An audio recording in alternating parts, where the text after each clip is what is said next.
வணக்கம். பார்க்க கொஞ்சம் சந்தோஷமா இருந்தாலும், உப்பு சப்பில்லாத ஒரு காரணத்துக்காக தேவையே இல்லாம உதயநிதி அவர்கள கைது பண்ணியிருக்காங்களோ! அப்படிங்கிற ஒரு எண்ணம் தோணாம இல்ல. எனக்கு இந்த தாவேகாவோட டிசைனே புரிஞ்சுக்க முடியலங்க. விஜய் அவர்களோட மனைவி வந்து விவாகரத்து கேட்டு வந்து நீதிமன்றம் சென்றிருக்கிறார். அதாவது 2022 கிட்டத்தட்ட 2022ல என்னவோ போயிருக்காங்க போல. அதை எடுத்து போட்டது கூட அவங்க கிடையாது. அவங்க அத வெளி உலகுக்கு சொல்லல. யாருக்குமே தெரியாம கமுக்கமா இருந்த விஷயத்த தான் இந்த திராவிடம் வந்து எடுத்து போட்டுச்சு. அப்போ அவர் மனைவி சார்பாக தான் நல்ல குடும்பத்துல பிறந்தவங்க மனைவி சார்பாக தான் பெரும்பாலும் பேசுவாங்க. ஏன்னா, அவருடைய மனைவிய பொறுத்தவரைக்கும் எந்த ஒரு அரசல் புரசலாகவோ, இல்ல ஏதாவது காசிப்புகள்லயோ, ஒரு நடிகரோட மனைவிங்கிற விதத்துல வந்து அங்க போவாங்க, கிளப்புக்கு போவாங்க, பார்ட்டிக்கு போவாங்க, பார்ட்டி வைப் பெர்சன் அப்படிங்கிற மாரி எந்த இதுவும் அவங்கள பத்தி கிடையவே கிடையாது. ஒரு 22, 23 வருஷமா பார்த்துக்கிட்டு இருக்கோம். அவங்கள பத்தின எந்த ஒரு விமர்சனங்களோ, எந்த ஒரு கிசுகிசுக்களோ கிடையவே கிடையாது. அவங்க வந்து ஒரு தமிழ் கூறும் நல்லுலகம், குடும்ப குத்துவிளக்கு இத்தியாதி இத்தியாதி வச்சிருக்கோம் இல்லையா? அதன்படியே இருக்கிறவங்களா தான் நம்ம பார்த்திருக்கோம். அப்பேற்பட்ட அவங்க தன்னுடைய வேதனை வலிய கூட சட்ட ரீதியா கமுக்கமா தான் போய் நீதிமன்றத்தை நாடி இருந்தாங்க. இவர் அரசியல்ல வந்தனால அது வெளியில வந்துச்சே தவிர, அவங்க வந்து ரொம்ப பாலிஷ்டா, ரொம்ப ஒரு தேர்ந்த ஒரு மெச்சோர்டா அந்த தன்னுடைய மன வலிய அணுகி இருந்தாங்க அப்படின்னு தான் சொல்லணும். அப்பேற்பட்ட அவங்கள பத்தின இந்த தகவல் வருது. அப்ப எதிர்க்கட்சிகள் எல்லாருமே விமர்சிக்குது. இப்படி குடும்பத்த பார்க்க தெரியாதவரு எப்படி நாட்ட காப்பாத்துவார்ன்னு கேள்வி வந்த உடனே, இந்த தாவேகன்ஸ் கொஞ்சம் கூட மனசாட்சியே இல்லாம ஆபாசமா தனக்கு பிடித்த தலைவரின் மனைவின்னு கூட பார்க்காம, அவங்கள ஐட்டம் அப்படின்னு போட்டு பதிவுகள்ல அவங்கள அவ்வளவு வசப்படி இருந்தாங்க ஆபாசமா. போதாத குறைக்கு அவர் எப்பவோ திமுக சார்ந்த நிகழ்வுகள், அதாவது திருமண வைபவங்கள் இல்லைன்னா நல்ல நல்ல விஷயங்கள் நடக்கின்ற அந்த வைபவங்களுக்கு குடும்ப சகிதமா போனதையோ இல்ல தனியா போனதையோ தலைவரோட திமுக தலைவரோட இணைச்செல்லாம் மார்பிங் பண்ணி அசிங்க அசிங்கமா அவ்வளவு வந்து படம் வெளியிட்டாங்க. யாருக்கு? ஒரு குடும்ப குத்துவிளக்காக இருந்த ஒரு மனைவிக்கு. தனக்கு பிடித்த நடிகரின் மனைவியே ஆனாலும் அவங்க அவங்க மனவலியை சொல்லி விவாகரத்து கேட்டு போயிட்டாங்கங்கிற காரணத்துக்காக ஒரு நடிகைக்கு சப்போர்ட் பண்ணிக்கிட்டு இந்த மனைவிய அவ்வளவு அசிங்கமா ஆபாசமா சித்தரிச்சாங்க. அப்பெல்லாம் அமைதியா இருந்த அந்த தாவேக்கால ஒரு தரப்பு இப்படி செஞ்சிட்டு இருக்கும்போது அதையெல்லாம் வேடிக்கை பார்த்துக்கிட்டு இருந்தாங்க விஜய் அவர்களோட நெருங்கிய வட்டாரங்கள். இப்ப வந்து கொந்தளிக்கிற அமைச்சர்களாகட்டும், இப்ப கொந்தளிக்கிற தாவேகா பிரமுகர்களாகட்டும், அப்போ வாயே திறக்கல. அண்ணனுக்கும் மனைவிக்கும் உள்ள விஷயம் வந்து அது நீதிமன்றத்துல இருக்கு. அவருடைய மனைவியை தவறாக பேசாதீங்கன்னு ஒரு சின்ன ட்விட் கூட ட்விட்டல. ஏன் தலைவர் அவர்களே ஒர்த்து மொத்தமா சொல்லி முடிச்சிட்டாரு. ஒர்த்தே இல்லை அப்படிங்கிற மாதிரி சொல்லிட்டாரு அந்த விவகாரத்து விஷயங்களை விவகாரமாக்குற பிறகு. அப்படி இருக்கும்போது இன்றைக்கு ஒரு ஆஃப்டர் ஆல் ஒரு நடிகன் தான் சொல்லணும், ஒரு தனி நபர். அவங்க எந்த பெரிய அன்னை தெரசாவின் மறு உருவமும் கிடையாது, இல்ல எந்த ஒரு நல்ல நல்ல அறவழிகள்ல நாட்டுக்காக போராடினவங்களும் கிடையாது, பெரிய வாழ்க்கை நெறிமுறைகளுக்கு எடுத்துக்காட்டாக விளங்கியவரும் கிடையாது. இவரோடு கிசுகிசுக்கப்பட்ட ஒரு நபர். அந்த நபரை பத்தி தவறா பேசிட்டாரு, அப்படி இரட்டை அர்த்தத்துல பேசிட்டாருன்ட்டு புகாரா போட்டு தள்ளி காரணமே இல்லாம சின்னதா அந்த எங்க அப்பன் குதிர்க்குள்ள இல்ல அப்படின்னு காட்டி கொடுத்துருக்காங்க அப்படின்னு தான் சொல்லணும். இந்த பொங்க அவரோட மனைவி சங்கீதா அவர்களை ஐட்டோன்னு பேசும்போது பொங்கியிருக்கணும். நல்ல அறவழியில நடந்திருந்தீங்கன்னா, ஒரு மனைவியின் மனதை புரிஞ்சுக்கிறவங்க, ஒரு பெண்ணின் மனதை புரிஞ்சுக்கிட்டவங்க அந்த கூட்டமா இருந்திருந்தா, நீங்க அன்னைக்கு தாவைக்காவினர் போட்ட அந்த பதிவுகளுக்கு பதிலடியா கைது நடவடிக்கைக்கு பரிந்துரை பண்ணியிருக்கணும், புகார் கொடுத்திருக்கணும். அப்பெல்லாம் கமுக்கமா உட்கார்ந்து ரசிச்சுக்கிட்டு இன்னைக்கு ஏதோ ஒரு நபருக்காக, அதுல வேற நான் இன்ஸ்டாகிராம்ல அந்த பதிவை போட்டு விட்டுருக்கேன், இப்படி ஒரு உப்புச்சப்பில்லாத விஷயத்துக்கு போய் பண்ணிட்டீங்களே, ஊழலுக்கு கைது பண்ணியிருந்தீங்கன்னா சந்தோஷப்பட்டிருப்போம் அப்படின்னு போட்டதுக்கு உடனடியா ஒரு கமெண்ட் வந்திருக்கு. அவர் சொன்ன அந்த வார்த்தையை போட்டு, இப்படி உங்களை சொன்னா உங்க மனநிலை என்னவா இருக்கும் அப்படின்னு கேட்டிருக்காப்ல. கண்டிப்பா ஏன் குணத்துக்கு, ஏன் நான் வாழ்ந்த வாழ்க்கைக்கு, வாழ்ற வாழ்க்கைக்கு எனக்கு கஷ்டமா இருக்கும். ஆனா சொல்லப்பட்ட நபர் வாழ்ந்த நபருக்கு எல்லாம் அவ்வளவு கஷ்டம் எல்லாம் அவ்வளவு ஒருத்தெல்லாம் இல்ல, அவ்வளவு சீன் எல்லாம் அதுல இல்ல. அவங்க வந்து என்ன சொல்றது, அப்படியே வாழ்வாங்கு வாழ்ந்து ஒரு வாழ்ந்தா இவங்க மாதிரி வாழணும் அப்படின்னு சொல்ற வாழ்க்கையெல்லாம் வாழ்ந்துறவங்க எல்லாம் கிடையாது. அவர்கள் என்ன மாதிரி வாழ்க்கை வாழ்ந்தாங்கிறத இணையதளத்துல போட்டு பாத்தீங்கன்னா ஆதாரபூர்வமா ஆட்களோட மாறி மாறி ஆட்களோட அவங்க எவ்வளவு நெருக்கமா ஆபாசமா இருக்காங்கிறது உங்க கண்களுக்கே புலப்படும். அதனால அவங்க கொந்தளிக்க வேண்டிய அவசியமே அதுல இல்ல அப்படின்னு தான் சொல்லணும். இன்னும் ஒண்ணு, அவர் சொன்னதை நீங்க இரட்டை அர்த்தமா எடுத்துக்கிட்டீங்கன்னா அது உங்க மனசுல இருக்க ஆளுக்கு, உங்க மூளையில இருக்க ஆளுக்கு அப்படின்னு தான் சொல்ல முடியும். ஏன்னா கைது பண்றதுக்கு திராவிடத்துக்கிட்ட 1008 காரியம் இருக்கு. கைது பண்ணி களி தின்ன வைக்கிறதுக்கு வாழ்நாள் முழுக்க சிறையில வைக்கக்கூடிய அளவுக்கு அவங்க வந்து ஊழல்தனம் பண்ணியிருக்காங்க, திருட்டுத்தனம் பண்ணியிருக்காங்க, கள்ளத்தனம் பண்ணியிருக்காங்க. அதெல்லாம் பண்ண மாட்டேங்கிறீங்க. ஏன்னா நீங்க ஏற்கனவே அதிமுக ஊழல் கூடாரத்துல இருந்து ஊழல்வாதிகளை உருவி வச்சிருக்கீங்க. அதனால உங்களால அதை செய்ய முடியாது. இன்னொன்னு, திமுக விஞ்ஞான ஊழல் அப்படின்னு ஆணையங்களால், ஆணைய அதிகாரி, விசாரணை கமிஷன் ஆணையர்களால் போற்றப்பட்டவர். இவங்கள நீங்க ஆதாரபூர்வமா திருட்டு வழக்குல பிடிக்க முடியாது. இவங்கள ஊழலுக்கான சான்றுகள் உங்களுக்கு கிடைக்கவே கிடைக்காதுன்னு தெரிஞ்சனால இப்படி ஒரு போங்காட்டமான ஒரு கைது பண்ணிருக்கீங்க அப்படிங்கறதான் நான் சொல்ல வரேன். இன்னொன்னு பாத்தீங்கன்னா, முக்கியமா இந்த கைதுக்கு பின்னாடி இருக்கக்கூடிய முக்கிய காரணமா நான் பார்க்கக்கூடியது வருகின்ற சட்டமன்ற கூட்டத்தொடர். இதுல பட்ஜெட் தாக்கல் செய்யப்படுது. இப்போ உங்களை கேள்வி கேட்கறதுக்கு ஆள் இருக்கக்கூடாதுன்னு நினைக்கிறீங்க. இப்போ கேள்வி கேட்கிற இடத்துல எதிர்கட்சி தலைவரான உதயநிதி ஸ்டாலின் அவர்கள் தான் இருக்காங்க. நீங்க கொக்கு மாதிரி காத்துக்கிட்டு இருந்தீங்க. நல்ல வாய்ப்பா இதை பயன்படுத்தி இருக்கீங்க அப்படின்னு தான் நாங்க பாக்குறோம். வருகின்ற சட்டமன்ற கூட்டத்தொடர்ல இவரு இருக்கக்கூடாது அப்படிங்கிற நோக்கத்துலதான் இன்னைக்கு இவரை கைது செய்யக்கூடிய இந்த படலத்தை நீங்க அரங்கேற்றி இருக்கீங்க. உங்களுக்கு பதில் சொல்ல தெரியாது. கேட்கிற கேள்விக்கு எந்த ஒரு பதிலும் உங்ககிட்ட இருக்காது. அவர் கேட்கிற கேள்வியை உங்களுக்கு புரிய போறதில்ல அப்படிங்கிற பல காரணங்களால திட்டமிட்டு நீங்க அவரை கைது பண்ணிட்டு போறீங்க அப்படிங்கறதுதான் உண்மையிலேயே உண்மை. ஆனா எனக்கு இன்னும் ஏன் இப்படி எல்லாம் இருக்கீங்க அப்படின்னு ஆச்சரியமா இருக்கு. இதே தாவேகா தலைவர் ஆட்சிக்கு முன்னாடியும் தேர்தல் பரப்புரையிலையும் இஷ்டத்துக்கு தான் பேசினாரு, பஞ்சு டயலாக்கா பேசினாரு. தேர்தல் முடிஞ்சு கூட்டணி தயவால ஆட்சி அரியணை ஏறிய பிறகும் ஆணவம், எகத்தாளம், கிண்டல், நக்கல், நையாண்டி, அகம்பாவம், அதாவது தலக்கணம் பிடிச்சுதான் அவர் பேசினாரு. ஒரு பொலிட்டிக்கல் டிசாஸ்டர்ல நம்ம வந்திருக்கோங்கிறத ரியலைஸ் பண்ணாம தன்னிலை மறந்து பேசினாரு அப்படின்னு தான் சொல்லணும். சட்டமன்றத்துல சட்டமன்றங்கிறது ஒரு மாண்புமிகு இடம். இதுல கிடைக்கிற அந்த பொன்னான நேரத்துல மக்களுக்காக மட்டும் பேசணும், மக்களுக்காக மட்டும் யோசிக்கணும், மக்களுக்கான திட்டத்தை மட்டும் தான், எதிர்கால திட்டம் என்ன அப்படிங்கறதான் பேசணும். அதை விட்டுக்கிட்டு அங்க ஒரு குட்டி ஸ்டோரி சொல்றேன்ட்டு எதிர்த்தரப்பு இல்லாத டைம்ல அதுலதான் உங்க வீரமே நிக்குது. அதுலதான் உங்க என்ன சொல்றது, தில்லு தெனாவட்டெல்லாம் பறைசாற்றின இடம் அதுதான். அவங்க ஓடி போனாங்கன்னே வைப்போம். ஓடி போன பிறகு நீங்க இல்லாத இடத்துல தீ ஆத்துனீங்க பாத்தீங்களா.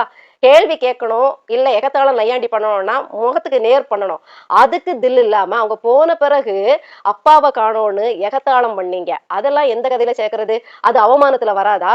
அது ஒரு எதிர்கட்சி தலைவரின் அப்பாவை அவமானப்படுத்தின அந்த இதுல வராதா? அப்பாவை காணோம் நீங்க இன்னைக்கு சொல்றீங்க. நீங்க இத்தனை வருஷமா காணாம சினிமால ரொமான்ஸ்ல பண்ணிட்டு இருந்தீங்க. நாட்டில் நடந்த அத்தனை அயோக்கியத்தனத்துக்கு நின்னீங்களா? அத்தனை இதே திராவிடம் செஞ்ச அயோக்கியத்தனத்துக்கு அதிமுக திமுக நாட்டை நாசமாக்கி குப்பையாக்குச்சே, அப்பெல்லாம் நீங்க நின்னீங்களா?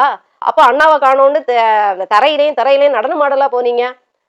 எனக்கு இந்த நடிகை வேணும், இந்த கால்ஷீட் இப்படிதான் தர முடியும், 6 மணி ஆனா ஆட்டோ ஓடாது, எப்படி இருக்கணும், அப்படி காட்சி இருக்கணும், பஞ்சு டயலாக் இப்படி இருக்கணும்ட்டு அதை பத்தி தானே யோசிச்சுக்கிட்டு அதுலயே தானே ஊறி போய் கிடந்தீங்க. நேத்து சடான்னு குவிச்சுக்கிட்டு அப்பாவை காணோன்னு கிண்டல் அடிச்சிட்டு இருந்தீங்க. அதோட பட்டம் இல்லாம மேடை பேச்சுகள்ல எனக்கு வாயில நல்லா வருது அப்படின்னீங்க. நல்ல வார்த்தையா இருந்தா கண்டிப்பா அந்த வார்த்தையை நீங்க சொல்லியிருப்பீங்க. அது ஒரு ஆபாசமான வார்த்தையா இருக்க போய் தானே அதோட நிப்பாட்டினீங்க. அப்ப அது ஆபாச வார்த்தை ஒண்ணு உங்க சிந்தனையில இருக்கு, வாயில வராம தடுக்கிறீங்க அப்படிங்கிற அர்த்தம் தானே அதுக்கு. அது ரெட்டை அர்த்தம்னா இது அப்ப ரெட்டை அர்த்தம் இல்லாம வேற என்ன? ஒரு டேஷுக்கும் உதவாது அப்படிங்கிற மாதிரி சொன்னீங்க. அந்த டேஷ்ல எந்த வார்த்தையை போட? நல்ல வார்த்தையா இருந்தா டேஷ்ங்கிறது வரவே வராது இல்ல. அது ஒரு கெட்ட வார்த்தை, ஒரு ஆபாசமான வார்த்தை. இந்த வார்த்தைய பிரயோகப்படுத்துறதுக்கு முடியாம நீங்க தவிக்கிறத வெளிப்படுத்துறதுக்கு தான் நீங்க ஆட்சியாளரா உட்கார்ந்துருக்கீங்களா? அதான் முதல்வரோட பண்பா? ஒரு முதல்வர் ஆன பிறகு எப்படி பேசணுங்கிற கூடிய பண்பை கூட வளர்த்துக்க முடியாத நீங்க இவரு ரெட்டை அர்த்தத்துல பேசினாரு அப்படின்னு சொல்றீங்க. அதுவும் யாரையோ பேசினாருங்க. யாரையோ பேசினா கமுக்கமா பேர்ந்தா கூட இது இவ்வளவு தூரம் ஆயிருக்காது. இதை இப்போ ஊதி பெருசாக்கி எங்க அப்ப குதிர்க்குள்ள யாருக்காகவோ நீங்க கைது நடவடிக்கையே பண்றீங்க. யாருக்காக பண்ணணுமோ அப்பெல்லாம் கமுக்கமா இருந்துகிட்டு, யாருக்காக அறிக்கை விடணுமோ அப்பெல்லாம் அப்படியே சைலண்ட் மோட்ல உட்கார்ந்துகிட்டு, யாருக்காக பண்ணக்கூடாதோ, யாரை தூக்கி பிடிக்க கூடாதோ அதுக்காக உட்கார்ந்து கைது நடவடிக்கை பண்றீங்க. உங்களுடைய ரசிகர்கள் உங்கள் மேல் உள்ள மோகத்தால உங்களுக்கு ஓட்டு போட்டாங்க. இப்போ ஒரு நடிகை மேல் உள்ள மோகத்தால, கவர்ச்சியால அதுக்கு புகார் அளிக்க போறாங்க. யாராவது உங்களுடைய மனைவி சங்கீதாவுக்காக வக்காலத்து வாங்கி புகார் அளிக்க போனாங்களா? அதாவது அண்ணன் சீமான் அவர்கள் நடிகருக்கு ஓட்டு போட்டுட்டீங்கன்னு சொல்றாரு. அவரும் நடிச்சுட்டு தான் வந்தாரு, அவரும் இயக்கிட்டு தான் வந்தாருன்னு அமைச்சர் ராஜ்மோகன் அவர்கள் சொன்னாரு. இதே ராஜ்மோகன் அவர்கள் அண்ணன் சீமான் அவர்களை பத்தி பேசும்போது இதுக்கு முன்னாடி அவர் அரசியலுக்கு வரதுக்கு முன்னாடி பேசும்போது அண்ணன் சீமான் யார் இந்த சீமான் அப்படின்னு நடிகர் சீமான் அடையாளப்படுத்தினாரா, இயக்குனர் சீமான் அடையாளப்படுத்தினாரா, இல்ல போராளின்னு அடையாளப்படுத்தினாரா? எங்களுக்கு விஜய் அவர்களை நடிகரா மட்டும்தான் தெரியும். ஆனா அண்ணன் சீமான் அவர்களை உலகத்துக்கே போராளியா தான் தெரியும். அவரே அவர் வாயால சொன்ன பிறகுதான் இவர்தான் வந்து சீமானான்னு எல்லாரும் பார்த்தாங்க. ஓ, இவர் தம்பி படம் இயக்குனவர் இவர்தானா, இவர்தான் மாயாண்டி குடும்பத்தார்ல நடிச்சவரு அப்படிங்கிறது எல்லாமே அதன் பிறகுதான் தெரியும். அவரே ஒரு சிறந்த நடிகர்னோ, பிடித்த நடிகர், பிடித்த இயக்குனர்னு யாரும் அவர் பின்னாடி போகல. விஜயோட பின்னாடி போறதுக்கும் அவரை தேர்வு செய்ததுக்கும் ஒத்தை காரணம் நடிகர், பிடித்த நடிகர். அதை தாண்டி அவர் பெரிய மனித புனிதர், தியாகி, செம்மல், போராளி. எந்த ஒரு சமூகத்துல அவல குரல் எழும்பினாலும் ஆதிக்க வர்க்கத்தை, அதிகார வர்க்கத்தை, ஆட்சியாளர்களை கேள்வி கேட்ட ஒரு சமூக ஆர்வலர்னு யாரும் அவர் பின்னாடி போகல. ஆனா அதே அண்ணன் சீமானன் அவர்கள் நடித்திருந்தாலும் இயக்கி இருந்தாலும் அவர் பின்னாடி போறதுக்கு ஒற்றை காரணம், அவர் போராளி, அவர் திராவிடத்தை எதிர்க்கிறார், ஆரியத்தை எதிர்க்கிறார், நாசகார திட்டங்களை எதிர்க்கிறார், மக்கள் பக்கம் நிற்கிறார். இதுக்காக தான் நான் உட்பட அனைவரும் போனது அதுக்காக தான். அவர் நடிகரா இயக்குனரா வந்திருந்தா யாரும் போயிருக்க மாட்டாங்க. அவர் போராளியா மாறினதுனால தான் போகணும்.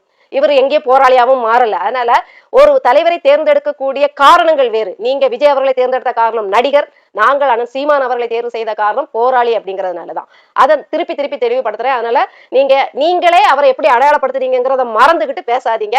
இதுக்கு முன்னாடி பேசுனதெல்லாம் ஒவ்வொருத்தரும் போட்டு பார்த்து கேட்டுக்கிட்டு பேசுங்க அப்படின்னு தான் நான் சொல்ல வரேன். ஆக மொத்தத்துல இந்த திமுகவுக்கும் வேணும் அப்படின்னு தான் என்னால சொல்ல முடியுது. ஏன்னா ஒரு பக்கம் எனக்கு இந்த கைதுக்கான காரணம் தான் அபத்தமா இருக்குது. கைது எனக்கு வந்து எந்த ஒரு சங்கடத்தையும் ஏற்படுத்தல, எந்த மனவலியையும் எனக்கு தரல. இவர் கைது பண்ணிட்டீங்களே அப்படின்னு நான் வந்து திமுக மாதிரி குமுறவும் இல்லை. நீங்க கைது பண்ணதுக்கான காரணம் அவர் ஒரே நாள்ல வெளியில வந்துற மாதிரி இருக்குன்னு தான் சொல்ல வரேன். அவருக்கு கைதுக்கான காரணம் ஒரு அல்பத்தனமான காரணம், ஒரு தேவையில்லாத காரணம், ஒண்ணும் இல்லாத காரணத்தை போய் நீங்க இது பண்ணிருக்கீங்க அப்படிங்கிறதுக்காக. அதாவது வாழும் கண்ணகிக்காக, வாழும் அன்னை தெரசாவுக்காக, அத அப்படி திருமணம் ஆகாமல் சமூக சேவையே ஒன்று ஆற்றுன்னு ஆற்றிட்டு இருக்க ஒரு பெண்மணிக்காக போய் நீங்க வந்து இந்த கைது நடவடிக்கை பண்ணிருக்கீங்க. இவ்வளவு சீப்பா இறங்கிருக்கீங்களேன்னு தான் வேதனையா இருக்கே தவிர, உதயநிதி ஸ்டாலின் அவர்கள கைது பண்ணிட்டீங்களேன்னு எந்த வருத்தமும் இல்லை. இப்பவும் உங்களுக்கு டைம் இருக்கு. காரண காரியத்தோட கைது பண்ணுங்க. யார வேணாலும் காரணத்தோட கைது பண்ணி உள்ள வைங்க. அது திராவிடமானாலும் சரிதான், ஆரியமானாலும் சரிதான். சந்தோஷப்படுவோம், புகழ்ந்து பேசி நாங்க காணொலி போடுறோம். அவர் வந்து நியாயமா செயல்படுறாருன்னு நாங்களே உங்க பக்கம் சாஞ்சிடுறோம். அதை விட்டுக்கிட்டு உண்மையில நீங்க பண்றது 10ஆம் பசலித்தனமா இருக்குது. வெறும் ஒண்ணுக்கும் உதவாத ஒரு விஷயத்த, அதாவது நீங்க வந்து கையை எங்க கொண்டு போய் கையை வச்சிருக்கீங்கன்னா நல்ல பாம்பு புத்துல போய் கையை வச்சிருக்கீங்க. அது பாம்பு தீன்றதுக்கு மட்டும்தான் அது தெரியும். திராவிடம் தீது மாதிரி பாம்பு தீதானது. அது ஏற்கனவே அத்தனை அட்டூழியத்தையும் பண்ணிக்கிட்டு கொத்திக்கிட்டு மனுஷனை சாவடிக்கக்கூடிய ஒரு ஜந்து. அந்த பாம்பு புத்துல போய் கையை விடும்போது நீங்க எவ்வளவு பாதுகாப்பா விட்டுருக்கணும் தெரியுமா? பாம்பு உங்களை கொத்தாத அளவுக்கு நீங்க கவனமா காரண காரியத்தோட கை வச்சிருக்கணும் அப்படின்னு சொல்றேன். இதுதான் போன உடனே நான் அந்த அர்த்தத்திலேயே சொல்லலன்னு சொல்லிட்டு வெளியில வந்துருவாப்லையே. அவர் அந்த அர்த்தத்துலதான் சொன்னாருங்கிறதுக்கு என்ன நிரூபணம்? அவர் தண்ணி குடிக்கிற தண்ணியை பத்தி கூட பேசியிருப்பாரு. அது அவர் எந்த பேரையும் யார் பேரையும் அவர் குறிப்பிடவே இல்லை. யாரோ கீழே இருந்து கொடுத்த குரலுக்கெல்லாம் அவர் வந்து பொறுப்பேற்க முடியாது. தான் வாயிலிருந்து வந்த வார்த்தைக்கே விஜய் அவர்கள் பொறுப்பேற்காத போது யாரோட வாயிலிருந்து வந்த வார்த்தைக்காக எல்லாம் அவர் எப்படி பொறுப்பேற்க முடியும்? இவரை தான் சொன்னாருன்னு நீங்க சொல்றதுக்கு அங்க எதுவுமே இல்லை. அதனால நீங்க எடுத்த காரணம் ரொம்ப அபத்தமா இருக்கு, ரொம்ப சில்லித்தனமா இருக்கு, சில்லறத்தனமா இருக்கு, வேஸ்ட். நீங்க இவ்வளவு பண்ணி வேஸ்ட், வீண் அப்படின்னு தான் நாங்க சொல்ல வரோம். ஆனா திமுகவுக்கு வேணுங்கிறதையும் சொல்ல வரோம். உங்களுடைய ஆட்சியில என்னென்ன பண்ணீங்களோ அத்தனை இப்ப தாவேகா ஆட்சி பண்ணுது. முற்பகல் செய்யின் பிற்பகல் விளையும். தாவேகாவுக்கும் அது பொருந்தும். I am waiting. ஏன்னா காலச்சக்கரம் சுழலும் போது இதே மாதிரி நீங்களும் கண்டிப்பா அடிபடுவீங்க. என்னைக்கு நிரந்தர முதல்வர்னு உலகத்துல கிடையாது. நிரந்தர முதல்வர்னு பீத்திக்கிட்டாங்க, அடுத்த நிமிஷமே காணாம போயிட்டாங்க, உலகத்திலே இல்லாம போயிட்டாங்க. அது மாதிரி நிரந்தர முதல்வர்னு யாருமே கிடையாது. எவ்வளவு பெரிய பிம்பமும் உடைக்கப்படும். எவ்வளவு பெரிய பிம்பமா இருந்தாலும் அது போலி பிம்பம்னா மக்கள் தூக்கி தூர போட்டுருவாங்க. அதுக்கு ஒரு வருஷம் வேணா பிடிக்கலாம். ஆனா கண்டிப்பா கீழே ஒரு நாள் வர வேண்டியது இருக்கும். இவ்வளவு அட்டூழியம் பண்ணீங்கன்னா கண்டிப்பா திமுக மாதிரியே நீங்களும் கூப்புல போய் உட்கார வேண்டியது வரும். அப்ப நீங்க உண்மையாலேயே கஷ்டப்பட வேண்டியது வரும். இப்படி போலி வழக்குலதான் நீங்க மாட்டுவீங்கன்னு கிடையாது. உண்மையான வழக்குகள் நீங்க தாவேகா கட்சி ஆரம்பிச்சதுல இருந்து, தாவேகா ஆட்சி அமைஞ்சதுல இருந்தே ஏகப்பட்ட உண்மையான வழக்குகளே இருக்கு. பாலியல் வன்கொடுமை வழக்குகள், போதை வழக்குகள், இன்னும் ஆபாசமா பேசுற வழக்குகள்னு எக்கச்சக்கமா, அடிதடி வழக்குகள், ஊழல் வழக்குகள், பண மோசடி வழக்குகள்னு எக்கச்சக்கமா, சொர்ணாக்கா வழக்குகள்னு பலதரப்பட்ட வழக்குகள் ஆதாரபூர்வமாவே நிறைஞ்சிருக்கு. அப்போ நீங்க வந்து கூப்புல உட்காரும் போது உங்களை வந்து போலி வழக்கெல்லாம் போட்டு உள்ள வைக்க வேண்டிய அவசியமே கிடையாது. உண்மையான வழக்கு போட்டே உங்களை உள்ள வைக்கிற அளவுக்கு ஜாம்னு ஆதாரத்தோட அவ்வளவு தப்பு பண்ணியிருக்கீங்க. காலம் நின்னு பேசும், பார்க்கதான் போறோம்.